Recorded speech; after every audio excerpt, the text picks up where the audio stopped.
Class 7 के students, history में हम चैप्टर नंबर 5 पढ़ा रहे हैं। क्लास 7 के स्टूडेंट्स, आप अच्छी तरह से कॉन्सेंट्रेट करेंगे। इस चैप्टर का नाम है आर्किटेक्चर इन मिडाइवल पीरियड। मिडाइवल पीरियड मतलब मध्यकाल। मध्यकाल में किस तरह का है ना भवन निर्माण था और कौन कौन राजाओं ने किस तरह का निर्माण किया, उसके बारे में हम पढ़ेंगे। Introduction. This period between 800 CE and 700 CE saw the emergence of new trends in art and architecture। और ये मध्यकाल भारत में कब शुरू हुआ? ये लगभग 800 ईस्वी से लेकर 1700 ईस्वी तक चला और इसमें है ना बहुत नया प्रकार के कला और आर्किटेक्चर का क्या हुआ, भारत में डेवलप हुआ। The construction of monuments was as expression of imperial power।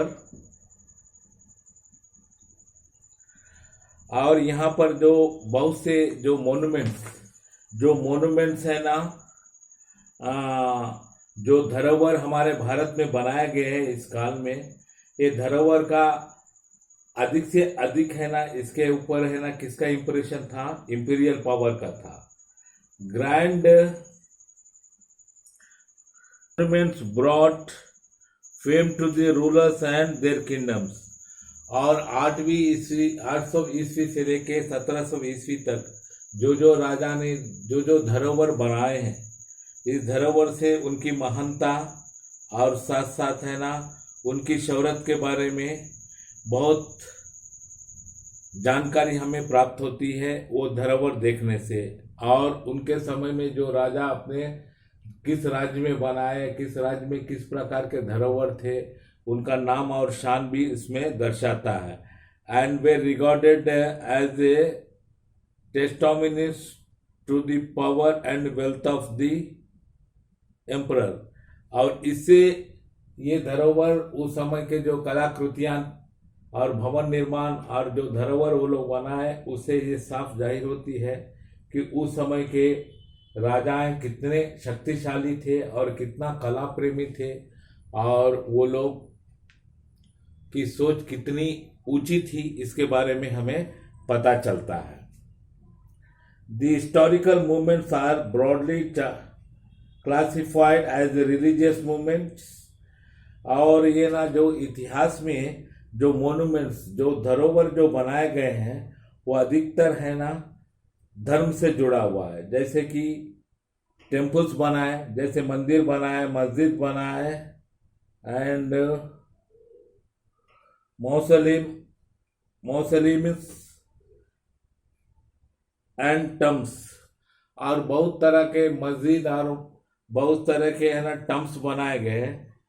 Terms किसको बोलते हैं? जो गुम्बद होते हैं वो सब भी बनाया गया जो मस्जिद के ऊपर। एंड सेकुलर मूवमेंट्स, और जो सेकुलर मूवमेंट से जो किसी जात से किसी धर्म से जुड़ा हुआ नहीं है, वो है फोर्ट्स, किलाएं, पैलेसेस, महल, गार्डन, बगीचे, गेटवेज और कारावान सराइसिस। और कारावान सराइसिस मतलब जो लोग यात्रा में जाते हैं, जो लोग यात्री होते हैं, उनके रहने के लिए जो सराइसा सब जो मतलब एक तरह से धर्मशाला सब बनाए गए हैं, उसी को कहा जाता है। Monuments can be classified according to their functions. और जितने धरोहर बनाए गए हैं उसके क्या फंक्शंस है, उस फंक्शन के आधार पर उसका क्या किया गया है, वर्गीकरण किया गया है। जैसे forts, palaces and garden and residences and terms were usually private. और जैसे कि हुआ कि फोर्ट्स जो किलाएं बनाए गए हैं पहाड़ों के ऊपर, जो पैलेसेस जो महल बनाए गए हैं, जो गार्डन बनाए गए हैं, गार्डन मतलब बगीचे, और बगीचे में भी रेजिडेंस मतलब रहने के लिए घर वगैरह। और टम्स मतलब जैसे बहुत सा कब्र भी बनाए गए हैं, राजा सब का बहुत सा कब्र भी बनाए गए। ये सब क्या था? उस समय का निजी राजा के व्यक्तिगत रूप से ये सब उनकी अपनी हुआ करती थी। और safe and protected places of rest और रेसिडेंसेस, और बहुत से कुछ ऐसे भी जगह बनाए गए हैं जो सुरक्षित जगहें बनाए गए हैं, और सुरक्षित जगह पर ये सब चीज बनाए गए हैं ताकि है ना ये सब चीज आगे चलकर भी बहुत सुरक्षित रहे। टेम्पल, मस्जिद, tanks, wells, gateways, caravan, serais where places meant for public activity. और आम जनता के लिए मंदिर थे, मस्जिद थे, बहुत सा टैंक, बहुत से कुआं, बहुत से गेटवेज और कारवान सरासिस, ये सब है ना ये किसके लिए थे? ये सब है ना आम जनता जो राज्य में जो रहती थी वो जनता के लिए हुआ करता था। Temple serve multipurpose purpose in medieval period.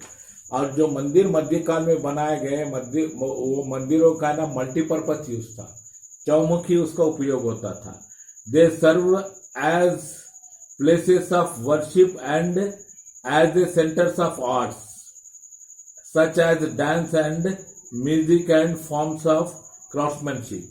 और मंदिर वह केंद्र होते थे। एक तो मंदिर का मुख्य उद्देश्य यही था क्या कि पूजा पाठ करना, वहां पर कोई ना कोई भगवान के स्थापित करके वहां पर पूजा पाठ भी होता था। और मंदिर वो केंद्र होते थे जहां कला और नृत्य और संस्कृति और संगीत और क्राफ्ट्समैन के लिए वो बहुत बड़ा केंद्र हुआ करता था। And they were sometimes also used to store grains and house the treasury of kingdoms. और कभी काल है ना इस मंदिर में है ना इमरजेंसी पड़ने पर उसको स्टोर हाउस के रूप में भी उपयोग किया जाता था मंदिर को। जैसे कि उसमें है ना बहुत सा ग्रेन्स मतलब अनाज को भी रखा जाता था। And house the treasury of kingdoms मतलब जो राज्य का जो खजाना होता था वो खजाना को भी वहां पर छिपा कर रखा जाता था। Temple architecture during the period में बी क्लासिफाइड इनटू 3 फॉर्म्स। और मध्यकाल में जो मंदिरों को बनाया गया उसका जो आर्किटेक्चर है उसको आर्किटेक्चर को है ना 3 फॉर्मों में क्या किया गया, इसको क्लासिफाइड किया गया। क्लासिफाइड मतलब वर्गीकरण किया गया। Depending on the region where they were build. और है ना वो जो इलाका जहां पर उसे बनाया गया है उसके ऊपर भी निर्भर है। दी नगारा और north Indian style. So first जो वर्गीकरण किया गया उसमें फर्स्ट स्टाइल कौन है? नगारा और नॉर्थ इंडियन स्टाइल। नगारा या उत्तर भारत के शैली में बनाया गया। दूसरा क्या है? द्राविड़ा और साउथ इंडियन स्टाइल। और दूसरा क्या था? द्रविड़ा। और ये क्या था? दक्षिण भारत का स्टाइल में बनाया गया था। तीसरा कौन था? तीसरा था वेसरा विच वाज ये hybrid style develop in the Deccan. और तीसरा कौन था? वेसरा। ये एक हाइब्रिड स्टाइल था। ये कहां पर डेवलप हुआ था? डेक्कन में डेवलप हुआ था। ये नागारा स्टाइल इन टेम्पल आर्किटेक्चर। यहाँ पर फोटो दिया गया है। ये फोटो से आपको साफ पता चलता है कि नागारा स्टाइल किस प्रकार का था। और ये टेम्पल देख लीजिए, इसी से आपको साफ जाहिर होता है। अगर शायद ये क्लास रहता तो मैं ब्लैक बोर्ड पर है ना इसका है ना व्यू देता आपको, लेकिन यहाँ पर है ना हम है ना आपको ऑनलाइन कर रहे हैं तो पूरी तरह से इसका व्यू आपको हम है ना ऑनलाइन के जरिए से नहीं दे पाएंगे आपको। Dravida style temple architecture. और ये ऊपर नागारा स्टाइल का है और ये नीचे जो मंदिर दिया गया है ये मंदिर है द्राविड़ा स्टाइल का जो मंदिर है वो निर्माण किया गया है। ये दोनों देखने से आपको साफ जाहिर होता है कि नागारा स्टाइल किस प्रकार का था, द्रविड़ा स्टाइल किस प्रकार का था। और दी वसारा स्टाइल टेम्पल आर्किटेक्चर। यहाँ पर देखिए, यहाँ पर एक मंदिर है और नीचे भी बहुत से मंदिर के फोटो है। इसको देखने से आपको साफ जाहिर होता है क्या कि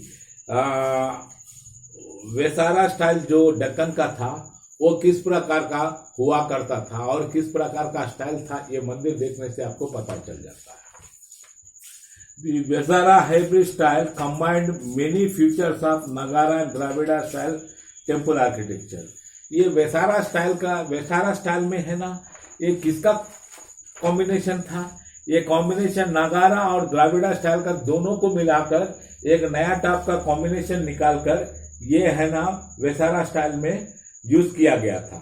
दी होसाला टेम्पल एट बेलूर, उसका एग्जाम्पल में देखिए, दी होसाला टेम्पल ये कहाँ है? बेलूर में है। Halebidu and Somanathapura mark the combination of this style. और इसका दो मंदिर दिया गया है, ये क्या है? होयसाला टेम्पल कहाँ है? बेलूर में है।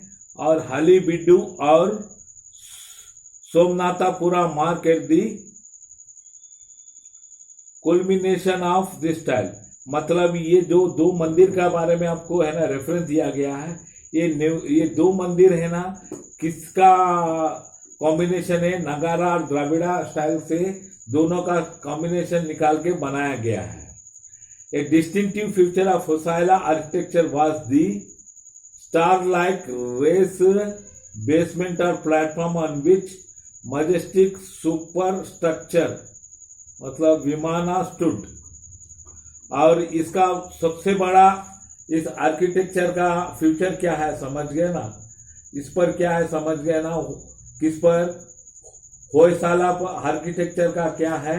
Star like. ऊपर देखिए, एक स्टार लाइक मतलब एगो स्टार तारा जैसा ऊपर रेस बेसमेंट बना, ऊपर उठा के बेसमेंट बनाया गया, ऊपर उठा के इसको बेसमेंट बनाया गया और एक प्लेटफॉर्म बनाया गया। विच मजेस्टिक सुपर स्ट्रक्चर विमाना स्टूड, और उसके ऊपर है ना एक मजेस्टिक टाइप का सुपर स्ट्रक्चर बनाया गया जिसे विमाना बोलते हैं, वो खड़ा है।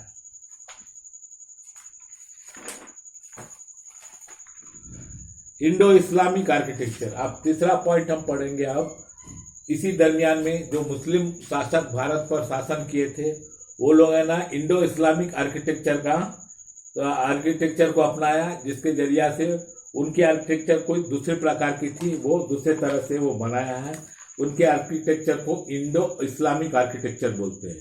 With the rise of Delhi sultanate and Mughal rule in India, the evolution of A distinct Indo Islamic style of architecture took place.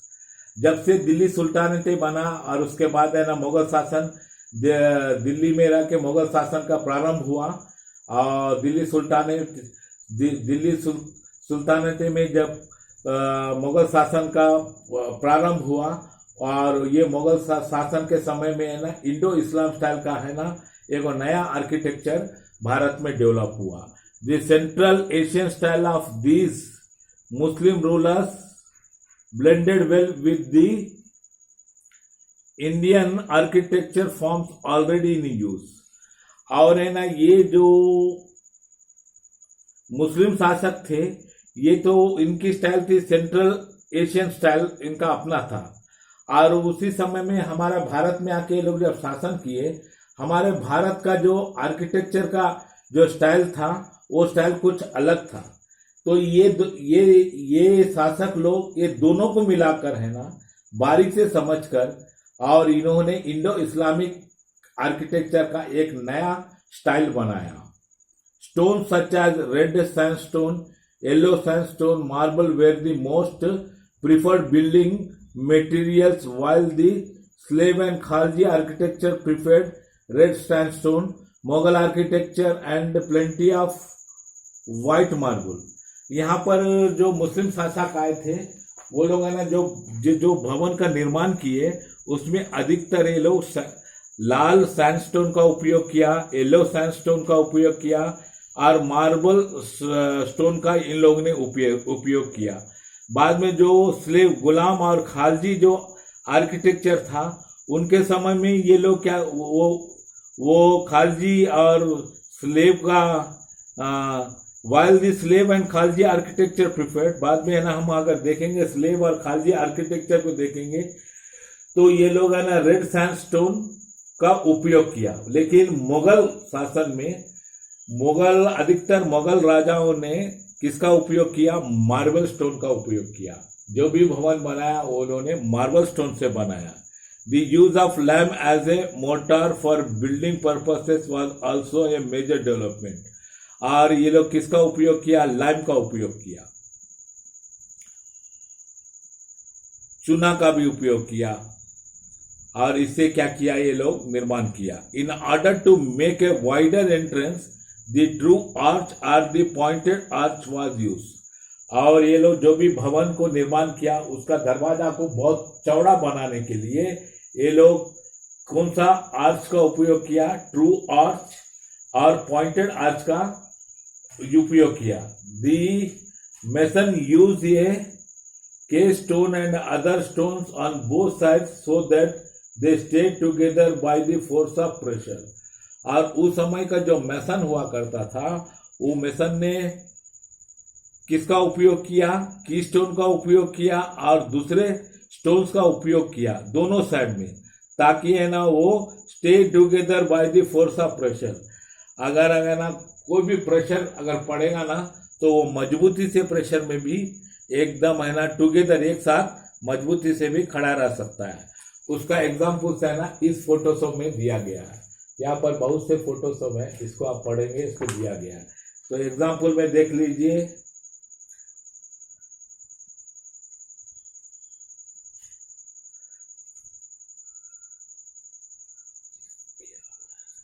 रुको दरवाजा दिल्ली है और यून्स ऑफ बलवंटम दिल्ली है और उसमें